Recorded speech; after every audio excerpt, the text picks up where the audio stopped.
السلام عليكم ورحمة الله وبركاته. أعوذ بالله من الشيطان الرجيم. بسم الله الرحمن الرحيم، والصلاة والسلام على سيدنا محمد سيد الأولين والآخرين. مدد يا رسول، مدد يا سادات أصحاب الرسول، مدد يا مشايخنا دستور مولانا شيخ عبد الله فاز داستان شيخ محمد كان مدد. طريقتنا الصحبة والخير في الجمعية.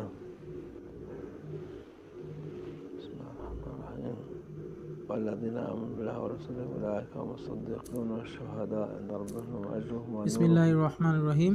والذين آمنوا بالله ورسوله أولئك هم الصديقون والشهداء عند ربهم لهم أجرهم ونورهم. صدق الله العظيم. আল্লাহ আজ্জা ওয়া জাল্লা মুমিনদের প্রশংসা করেছেন এবং মুমিনগণ তার সর্বোচ্চ মাকাম এবং মর্যাদার অধিকারী। Allah Azza wa Jalla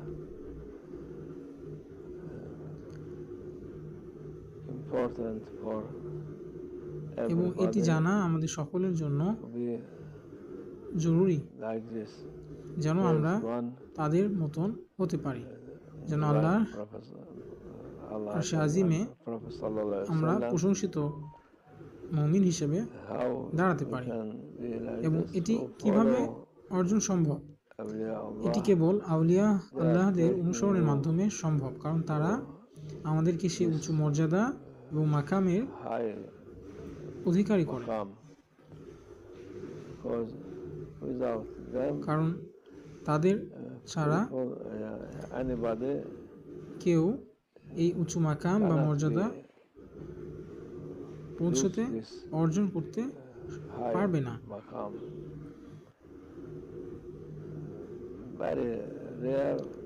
এবং এটি খুবই দুর্লভ যে কেউ এটি অর্জন করেছে ওনাদের ব্যতি রেখে, এবং যারা এটি অর্জন করেছে তাদের নিশ্চয়ই এবং শিক্ষক বা একজন মুআল্লিম ছিল, তাদেরও মুর্শিদ রয়েছে যাকে ওয়েসি বলা হয়। এবং সাইয়েদিনা আল খিদির আলাইহিস সালাম তাদের মুআল্লিম বা শিক্ষক।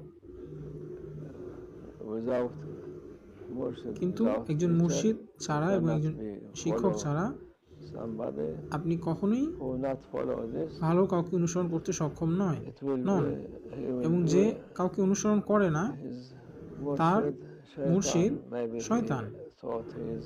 সে হয়তো ভাববে সে অনেক ভালো কাজ করছে, তার প্রত্যেকটি কাজ ভালো, সে সকল কিছুই করছে, কিন্তু কোনো এক সময় তার এই সকল কর্ম বিফল হবে এবং সে তার শেষ সময়ে ঈমান ছাড়া হবে, তার ঈমান থাকবে না। এবং এটি আমাদের জন্য খুবই ভয়াবহ একটি বিষয়। সুতরাং আমাদের নিজ মর্জি অনুযায়ী চলা এটি খুবই আমাদেরকে বিপদের স্থান নিয়ে যায় এবং যে কোনো সময় আমাদের পা ফসকে যেতে পারে এবং আমরা এই পথ থেকে বিচ্যুত হতে পারি। তাই আমাদেরকে কোনোভাবেই মুর্শিদ ছাড়া থাকা উচিত নয়। আমরা শুধু আমাদের হাত মুর্শিদের হাতে জুড়ে রাখবো এবং এটি আমাদের জন্য যথেষ্ট হবে, তারা আমাদের উদ্ধার করবেন ইনশাআল্লাহ। কিন্তু যদি আমরা আমাদের নফসকে অনুসরণ করি, নফসকে বড় হিসেবে দেখি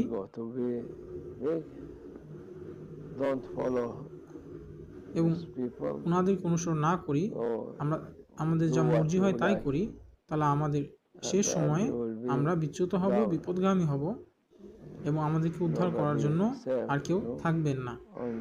আমরা তখন কেবল শয়তানের সাথে থাকব এবং শয়তান আমাদের খুব সহজেই এই পথে নিয়ে যাবে, আমাদেরকে আউলিয়া আল্লাহদের পথ থেকে বিচ্যুত করাবে।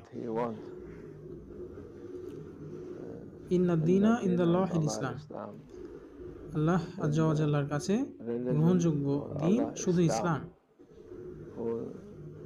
এবং যে ইসলামের বাহিরে চলে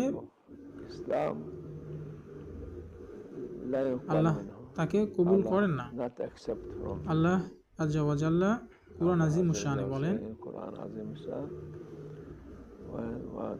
যা আপনি আমার এই দেখানো পথের বাইরে করেন তা সকল কিছুই আপনি আপনার নফস থেকে করেন, এবং এটি খুবই ভয়াবহ বিপজ্জনক, কারণ এর শেষ খুবই খারাপ হবে যে তার নফসকে অনুসরণ করে। সুতরাং আল্লাহ আমাদেরকে তার পথে চলার তৌফিক দান করুন এবং রাসূলুল্লাহ সাল্লাল্লাহু আলাইহি ওয়াসাল্লামের পথে, আউলিয়া আল্লাহদের পথে এবং যাদের নূর রয়েছে তাদের পথে চলতে সহায়তা করুন। আল্লাহ আমাদের দিলগুলিকে, হৃদয়গুলিকে তার হাবিবের মুহাব্বত সাল্লাল্লাহু আলাইহি ওয়াসাল্লাম নূরের দ্বারা ভরিয়ে দিন।